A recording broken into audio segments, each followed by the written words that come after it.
మాజీ ఎమ్మెల్సీ జీవన్ రెడ్డి మరోసారి hot comments చేశారు. మున్సిపల్ ఎన్నికల ప్రచారంలో పాల్గొన్న జీవన్ రెడ్డి ఇది అధికారానికి ఆత్మ గౌరవానికి మధ్య జరుగుతున్న పోటీ అని అన్నారు.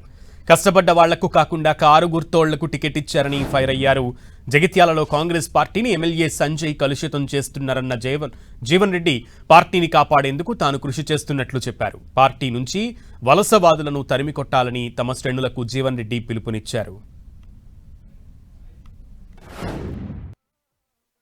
నన్ను అంటున్నావు, బెదిరిస్తుండ్రు, నువ్వు ఎందుకు ఇంత ఆపద పడుతున్నావు? చాలా నాకు చెప్తున్నా కదా, నేను సత్యదాకా కొరువు జీవనం ఉన్నంత వరకు నా కాజలు చెగ్గొట్టా మనతో వండేలాగా సేవ చేస్తాను. ఆత్మ గౌరవానికి అవకాశవాదుల మధ్య జరిగే ఈ పోటీలో విజయాన్ని సాధించడం మన లక్ష్యం అని చెప్పంటున్నా. 4 ఏళ్ళ కలిసి కాంగ్రెస్ కట్టబడుతుంటే ఆడవాళ్ళకి ఇట్లా కారు గుర్తులు పట్టుకొని పెట్టిద్దామా? ఆడిగా నీడి దాకా అలా దరి దగ్గర ఆడో కారు గుర్తోడు,